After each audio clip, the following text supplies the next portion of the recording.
Assalamualaikum warahmatullahi wabarakatuh.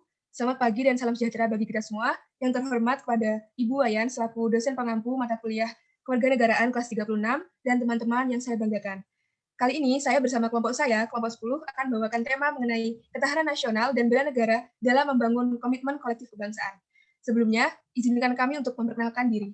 Anggota kelompok kami terdiri dari yang pertama, saya Lafida Aisyah Alfanora, yang kedua, Arimbi Puspita Dewi Putri Maharani, yang ketiga, Niza Sari Wakuba, yang keempat, Anissa Lufia Ramadhani. Berikut adalah pokok bahasan yang akan kami bawakan pada presentasi kali ini. Untuk pokok bahasan yang pertama akan dibawakan oleh teman saya, Arimbi. Konsep serta urgensi ketahanan nasional dan bela negara. Ketahanan nasional secara etimologi berasal dari kata tahan yang memiliki artian tabah, kuat, dapat menguasai diri, gigih, dan pantang menyerah. Ketahanan memiliki makna mampu tahan dan kuat menghadapi segala bentuk tantangan dan ancaman yang ada guna menjamin kelangsungan hidupnya. Sedangkan kata nasional berasal dari kata nation yang berarti bangsa atau persekutuan hidup dari orang-orang yang telah bernegara. Sehingga ketahanan nasional secara etimologi dapat diartikan sebagai mampu, kuat, dan tangguh dari sebuah bangsa dalam pengertian baik. Ketahanan nasional secara terminologi. Yang pertama ada wajah ketahanan nasional Indonesia. Gagasan pokok dari ajaran ketahanan nasional adalah bahwa suatu bangsa atau negara hanya akan dapat mempertahankan kelangsungan hidupnya apabila negara atau bangsa tersebut memiliki ketahanan nasional. Menurut Suryo Mataraman, ketahanan nasional memiliki definisi yang berbeda tergantung dari sudut pandang mana seseorang mengartikannya. Berdasarkan pendapat di atas, terdapat 3 pengertian ketahanan nasional atau disebut sebagai wajah ketahanan nasional, yakni ketahanan nasional sebagai konsepsi atau doktrin, ketahanan nasional sebagai kondisi, dan yang terakhir adalah ketahanan nasional sebagai strategi, cara, atau pendekatan. 3 wajah ketahanan nasional ini kemudian berkembang dan terumuskan dalam dokumen kenegaraan, misalnya pada garis-garis besar haluan negara GBN pada tahun 1998. Selanjutnya ada dimensi ketahanan nasional berlapis. Konsep ketahanan nasional berlapis artinya ketahanan nasional sebagai kondisi yang kokoh dan tangguh dari sebuah bangsa, dan tentu tidak akan bisa terwujud jika tidak dimulai dari ketahanan pada lapisan-lapisan di bawahnya. Terwujudnya ketahanan pada tingkat nasional bermula dari adanya ketahanan diri atau individu, berlanjut di ketahanan keluarga, ketahanan wilayah, ketahanan regional, lalu berpuncak di ketahanan nasional. Nah, selanjutnya urgensi ketahanan nasional dan bela negara itu apa sih? Setiap warga negara mempunyai kewajiban untuk menjaga serta mempertahankan persatuan dan kesatuan nasional Republik Indonesia, baik itu dalam aspek politik, ekonomi, sosial dan budaya, ideologi maupun hankam. Semuanya memiliki tanggung jawab yang sama untuk memelihara keutuhan bangsa ini agar tidak dapat diluluh-lantakkan dengan mudah oleh bangsa lain yang ingin menguasai atau menghancurkan bangsa ini hanya demi kepentingan pribadi bangsa mereka. Kita sebagai bangsa yang besar harus menunjukkan bahwa kita tidak hanya mengandalkan pasukan khusus atau tentara untuk melindungi bangsa kita, tapi kita secara bersama-sama yang akan melindungi dan mempertahankan tanah air yang telah mempersatukan kita dalam ras, suku, budaya, dan lain-lain. Selanjutnya akan dijelaskan oleh teman saya. Yang kedua yaitu sumber historis, sosiologis, politik tentang ketahanan nasional dan bela negara. Next. Sumber ketahanan nasional dan bela negara terbagi menjadi 3, yaitu historis, sosiologis, dan politik. Next. Yang pertama yaitu sumber historis. Dimulai dari tahun 1960, munculnya gagasan tentang ketahanan nasional pada tahun 1960 di SSKAD, yaitu di kalangan Angkatan Darat.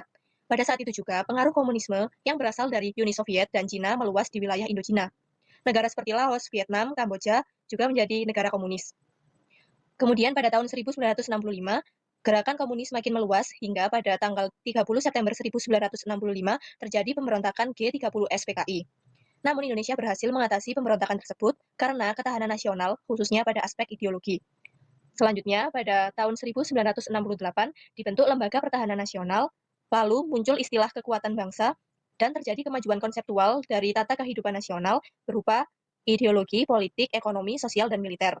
Kemudian tahun 1969 muncul ketahanan nasional, yaitu keuletan dan daya tahan bangsa untuk menghadapi ancaman. Pada tahun 1972, kesadaran akan adanya ancaman diperluas menjadi ancaman, tantangan, hambatan, dan gangguan. Pada tahun 1973, konsep ketahanan nasional secara resmi masuk dalam GBHN, yaitu TAP MPR nomor 4/MPR/1978. Next. Berikut ini perkembangan konsepsi ketahanan nasional. Yang pertama, ketahanan nasional konsepsi 1968, kemudian ketahanan nasional konsepsi 1969. Yang ketiga, ketahanan nasional konsepsi 1972. Kemudian perkembangan rumusan ketahanan nasional dari GBHN 1973, lalu 1978, lalu 1983, 1988, 1993, dan 1998. Kemudian sekarang diganti menjadi Rencana Pembangunan Jangka Menengah Nasional atau RPJMN. Next. Yang kedua, sumber sosiologis. Ketahanan nasional sebagai kondisi dinamik bangsa, hingga saat ini konsep ini masih relevan. Di era modern sekarang, ancaman menjadi bersifat non-fisik dan non-militer, sedangkan pada zaman dahulu berupa peperangan. Ketahanan nasional dapat dilihat dari mentalitas suatu bangsa dalam menghadapi dinamika yang terjadi di masyarakat. Konsep ketahanan tidak hanya nasional, namun konsep ketahanan yang berlapis, yaitu ketahanan individu, keluarga, daerah, regional, dan nasional. Next. Yang ketiga, sumber politik. Ketahanan nasional mencakup berbagai aspek, dimensi, dan bidang. Salah satunya, ketahanan nasional sangat dipengaruhi oleh kondisi ketidakadilan. Dari macam-macam kondisi yang terjadi, dibentuklah Lembaga Ketahanan Nasional Republik Indonesia yang berfungsi untuk mengembangkan konsep ketahanan nasional. Kemudian, dari lembaga tersebut, dibentuklah bagian yang bernama Laboratorium Pengukuran Ketahanan Nasional yang berfungsi untuk mengukur tingkat ketahanan Indonesia. Selanjutnya akan dilanjutkan oleh Niza. Bab 3 yaitu deskripsi esensi ketahanan nasional dan bela negara. Next. Esensi dan urgensi ketahanan nasional. Ketahanan nasional sebagai konsepsi merupakan pisau analisis untuk memecahkan problem atau masalah kehidupan bangsa melalui pendekatan 8 aspek nasional yang diistilahkan sebagai Astagatra. Astagatra sendiri ini terdiri dari Trigatra dan Pancagatra. Untuk yang Trigatra atau 3 unsur alamiah ini terdiri dari geografi, demografi, sumber kekayaan alam. Pancagatra atau 5 unsur sosial terdiri dari aspek pertahanan keamanan. Model Astagatra ini merupakan perangkat hubungan bidang-bidang kehidupan manusia dan budaya yang berlangsung dengan memanfaatkan segala kekayaan alam yang dapat dicapai dengan menggunakan kemampuannya. Model ini itu merupakan hasil pengkajian Lembaga Ketahanan Nasional atau Lemhanas. Ketahanan nasional dalam konteks konsepsi merupakan suatu ajaran yang diyakini kebenarannya dan perlu diimplementasikan kepada seluruh bangsa Indonesia sehingga akan terjalin pola pikir, pola tindak, pola kerjasama secara nasional. Perihal unsur-unsur kekuatan nasional menurut kajian para ahli. Yang pertama ada Morgenthau dalam bukunya Politics Among Nations, The Struggle for Power and Peace. Di buku tersebut menjelaskan ada 2 faktor yang memberikan kekuatan bagi suatu negara, yakni faktor-faktor yang relatif stabil terdiri atas geografi dan sumber daya alam, dan faktor-faktor yang relatif berubah terdiri atas kemampuan industri, militer, demografi, karakter nasional dan moral nasional, kualitas diplomasi, dan kualitas pemerintah. Kemudian yang kedua ada Alfred Zeyermahan dalam bukunya The Influence Power on History. Di buku tersebut dijelaskan bahwa kekuatan nasional suatu bangsa dapat dipenuhi apabila bangsa tersebut memenuhi unsur-unsur yaitu letak geografi, bentuk atau wujud bumi, luas wilayah, jumlah penduduk, watak nasional, dan sifat pemerintah. Kekuatan suatu negara tidak hanya tergantung luas wilayah daratan, akan tetapi juga tergantung faktor luasnya akses ke laut dan bentuk pantai dari wilayah negara tersebut. Yang ketiga, dari Klein dalam bukunya World Power Assignment, Calculus of Strategic Drift, menjelaskan bahwa kekuatan sebuah negara sebagaimana dipersepsikan oleh negara lain, di mana hal itu merupakan akumulasi dari faktor-faktor sebagai berikut seperti sinergi antara potensi demografi dan geografi, kemampuan militer, kemampuan ekonomi, strategi nasional, dan kemampuan nasional atau tekad rakyat untuk mewujudkan strategi nasional. Next. Kemudian ada esensi dan urgensi bela negara. Bela negara sendiri merupakan perwujudan warga negara dalam upaya mempertahankan dan meningkatkan ketahanan nasional bangsa Indonesia. Dari bela negara sendiri itu terdapat 2. Yang pertama itu bela negara secara fisik. Menurut Undang-Undang Nomor 3 Tahun 2002 tentang Pertahanan Negara, menjelaskan bahwa keikutsertaan warga negara dalam bela negara secara fisik dapat dilakukan dengan menjadi anggota nasional Indonesia atau biasanya disebut dengan TNI dan pelatihan dasar kemiliteran. Sekarang ini juga banyak dari pelatihan dasar kemiliteran itu diselenggarakan melalui program rakyat terlatih atau biasanya disebut RATIH. Hal itu dari amanat Undang-Undang Nomor 20 Tahun 1982. Kemudian upaya sosialisasi konsep bela negara ini, di mana tugas pertahanan keamanan negara ini bukanlah semata-mata tanggung jawab TNI, tapi juga merupakan hak dan kewajiban seluruh warga negara Republik Indonesia. Kemudian yang kedua ada bela negara secara non-fisik. Menurut Undang-Undang Nomor 3 Tahun 2002 tentang Pertahanan Negara, menjelaskan bahwa keikutsertaan warga negara dalam bela negara secara non-fisik dapat diselenggarakan melalui pendidikan kewarganegaraan dan pengabdian sesuai dengan profesi. Seperti yang kita lakukan saat ini, mempelajari materi kewarganegaraan, di mana pendidikan kewarganegaraan ini diberikan dengan maksud menanamkan semangat kebangsaan dan cinta tanah air. Pendidikan kewarganegaraan sendiri dapat dilaksanakan melalui jalur formal seperti sekolah dan perguruan tinggi, dan juga jalur non formal seperti sosial kemasyarakatan. Berdasarkan hal tersebut, maka keterlibatan warga negara dalam bela negara secara non-fisik ini dapat dilakukan dengan berbagai cara. Salah satu contohnya yaitu mengikuti pendidikan kewarganegaraan, baik melalui jalur formal dan non-formal, juga melaksanakan kehidupan berdemokrasi dengan menghargai perbedaan pendapat dan tidak memaksakan kehendak dalam memecahkan masalah bersama. Juga lain seperti pengabdian yang tulus kepada lingkungan sekitar dengan menanam, memelihara, dan melestarikan. Ada juga berkarya nyata untuk kemanusiaan demi memajukan bangsa dan negara. Selanjutnya ada studi kasus disampaikan oleh teman saya, Lavi. Baik, selanjutnya adalah studi kasus mengenai ketahanan nasional dan bela negara. Jadi seperti kita ketahui bahwa ketahanan nasional itu tidak hanya dilihat dari segi politik saja, tapi bisa dari segi ekonomi, kemudian ideologi, sosial budaya, dan juga hankam itu sendiri. Nah, jadi di sini kami akan membawakan dua bidang, yakni bidang ekonomi dan juga bidang hankam. Jadi yang pertama adalah krisis ekonomi 1998. Ini merupakan ilustrasi pada saat itu, di mana krisis ekonomi pada tahun ini bisa dikatakan sebagai krisis ekonomi yang terparah sepanjang sejarah Indonesia. Nah, jadi apa sih faktor utama penyebab krisis ini? Jadi faktor utamanya adalah krisis keuangan regional Asia akibat utang masif swasta yang jatuh tempo. Dan di sini juga terjadi keanjlokan kurs rupiah sebesar 254% pada tahun 1998 yang sebelumnya pada 1997 itu bernilai Rp3.030 menjadi Rp16.000 setiap $1 Amerika Serikat. Nah, akibatnya banyak perusahaan mengalami kebangkrutan karena nilai utangnya membengkak. Nah, pada peristiwa ini juga terjadi banyak peristiwa PHK atau pemutusan hubungan kerja dan juga dibarengi dengan turunnya Presiden Soeharto mengenai hal tersebut. Aku mau tanya nih ke salah satu teman di sini, yakni Arindi, gimana sih tanggapanmu mengenai krisis ekonomi 98 ini? Krisis ekonomi ini berhubungan dengan ketahanan ekonomi. Ketahanan ekonomi itu sendiri itu keuletan dan ketangguhan yang dalam kemampuan mengembangkan kekuatan nasional dalam menghadapi serta mengatasi segala ancaman, rintangan, gangguan, hambatan, ataupun tantangan yang berasal dari luar negeri ataupun dari dalam negeri sendiri. Nah, untuk menjamin kelangsungan hidup perekonomian bangsa, ini kan dari ekonomi sendirinya itu harus kuat ya, agar ketahanan nasionalnya itu bisa tetap terjaga. Menurutku dari itu sendiri sih, itu aja. Baik, terima kasih atas tanggapannya, Andi. Jadi memang benar ekonomi itu bisa dikatakan sebagai tonggak utama dalam sebuah kenegaraan, karena ekonomi itu dapat mempengaruhi sektor-sektor yang lainnya. Jadi yang kedua, yakni mengenai krisis ekonomi 2008. Jadi inti masalahnya adalah pada kenaikan harga minyak dunia, yang mana berakibat sendiri pada Indonesia itu kenaikan harga BBM tentunya. Nah, kenaikan harga minyak per barel itu juga mencapai titik rekor Juli 2008, dan kenaikan drastis harga minyak mentah dunia berimplikasi serius terhadap APBN untuk menanggung subsidi energi. Nah, aku mau tanya nih ke salah satu teman yang ada di sini, mungkin Via bisa memberikan tanggapannya. Iya, seperti yang dikatakan sebelumnya kan, kalau ekonomi itu sangat mempengaruhi ketahanan nasional. Ya, dari kasus yang ini kan, agar tidak terjadi krisis, kita itu harus memperhatikan apa yang menyebabkan di situ kan inflasi. Ya, karena inflasi itu termasuk faktor-faktor yang memunculkan krisis ekonomi. Terutama karena impor kan di situ memakai uang asing. Jadi dari rupiah ke asing, maka nilai rupiah itu dapat melemah.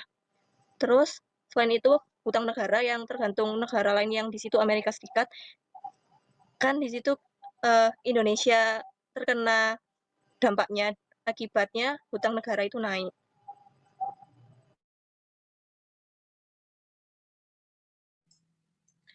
Baik, terima kasih atas tanggapannya. Jadi benar yang dikatakan oleh Anissa tadi, dan kemudian berdasarkan sumber yang kami temukan bahwa krisis ekonomi 2008 ini masih bisa dikatakan lebih baik daripada tahun sebelumnya, yakni krisis pada 1998. Nah, jadi krisis ekonomi yang akan kita bahas saat ini adalah mengenai krisis ekonomi 2020 yang tidak lain dan tidak bukan disebabkan oleh coronavirus. Nah, jadi bagaimana sih efek dari virus corona itu terhadap kehidupan perekonomian suatu negara, terutama negara Indonesia. Jadi dengan adanya virus corona, pemerintah itu mengeluarkan kebijakan-kebijakan baru kan. Contohnya adalah PSBB, di mana pada PSBB tersebut juga banyak kan seperti misal supir dan juga supir bus kayak gitu yang bergantung pada pendapatannya itu bergantung pada perjalanannya gitu. Jadi kalau misalnya nggak narik ya nggak dapat gitu. Nah, dengan adanya PSBB ini maka beberapa sektor perekonomian itu bisa terhambat gitu. Terus juga coronavirus ini juga menyebabkan beberapa kegiatan harus terpaksa dirumahkan dalam artian work from home, kemudian juga kuliah dari rumah juga kan. Nah, kemudian coronavirus ini juga memberikan penurunan ekonomi pada kuartal ketiga 2020, yakni mengalami resesi ekonomi setelah mengalami penurunan kembali hingga 3,49%. Nah, seperti yang tadi juga mengenai PHK dan juga guncangan akibat corona juga dirasakan oleh UMKM atau usaha mikro, kecil, dan menengah. Jadi memang benda yang kecil bisa menyebabkan dampak yang luar biasa bagi Indonesia maupun dunia, seperti itu. Jadi mungkin dari Niza, bagaimana tanggapannya? seperti yang kamu jelaskan tadi, dari pandemi ini kan mengakibatkan ancaman buat negara kita. Ancamannya itu merupakan perlambatan ekonomi global karena dampak dari pandemi sendiri seperti yang pegawai di PHK. Dan selain itu juga kan aktivitas ekspor impor juga sempat terhenti sehingga devisa negara ini juga menurun. Nah, karena pandemi ini itu membuat neraca keuangan kan jadi kacau. Nggak hanya negara Indonesia aja, tapi negara-negara lain kan juga merasakan dampak dari pandemi ini. Oleh karena itu, keuangan di negara kita ini juga kan sedang tidak sehat, karena sebagian dana itu kan juga harus dialokasikan untuk menghadapi virus COVID ini. Neraca keuangan sendiri kan mengacu pada RAPBN juga, sehingga RAPBN negara ini juga perlu penyesuaian lagi.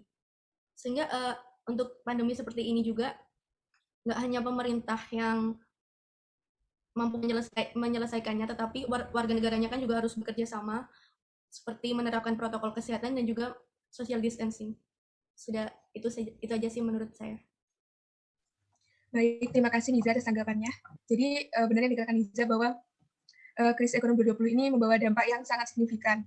Terus juga istilahnya terjadi dilema antara harus berjuang karena ekonomi atau terhindar dari virus ini dari segi kesehatan.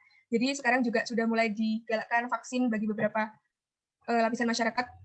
Bahkan di daerah saya juga mulai ada penyelenggaraan vaksin. Jadi harapannya pemerintah juga bisa memberikan solusi yang paling efektif, baik dari segi ekonomi maupun kesehatan.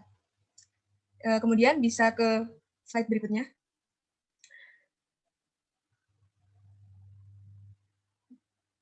Nah, jadi yang tugas yang kedua, bidang yang kedua yakni penyelundupan kapal asing di perairan Indonesia.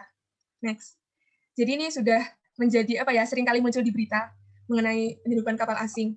Dan Menteri Kelautan kita yang periode lalu, yakni Ibu Susi, juga sudah melakukan beberapa tindakan yang tegas mengenai pelanggaran, termasuk pelanggaran wilayah kan, pelanggaran batas wilayah kelautan.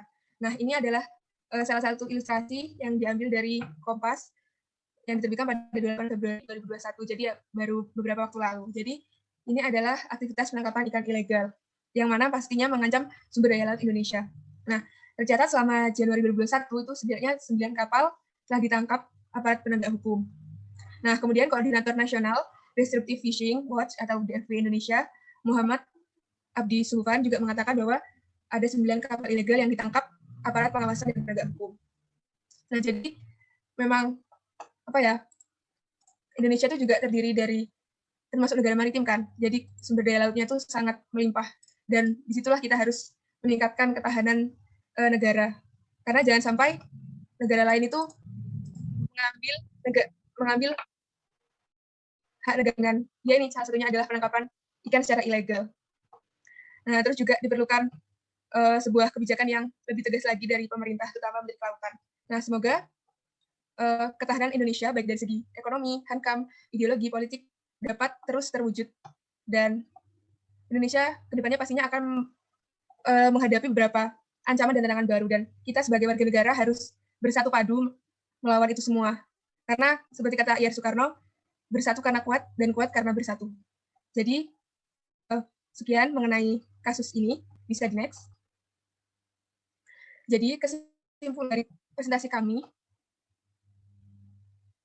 adalah yang pertama, ketahanan nasional itu terdiri dari beberapa dimensi seperti ideologi, politik, sosial budaya, serta memiliki konsep ketahanan yang berlapis. Seperti yang telah dijelaskan tadi, ketahanan nasional diri, keluarga, wilayah, regional, dan nasional. Kemudian inti dari ketahanan nasional itu sendiri merupakan kemampuan yang dimiliki bangsa dan negara dalam menghadapi segala bentuk ancaman yang semakin luas dan kompleks, baik militer maupun non-militer. Nah, kemudian juga diperlukan adanya bela negara yang mencakup bela negara fisik maupun non-fisik atau non-militer, dari dalam maupun luar negeri. Dan setiap warga negara berhak dan wajib ikut serta dalam upaya bela negara, seperti yang telah diamanatkan di Undang-Undang Dasar 1945. Baik, sekian presentasi dari kelompok kami. Terima kasih atas perhatiannya. Mohon maaf apabila terdapat kesalahan.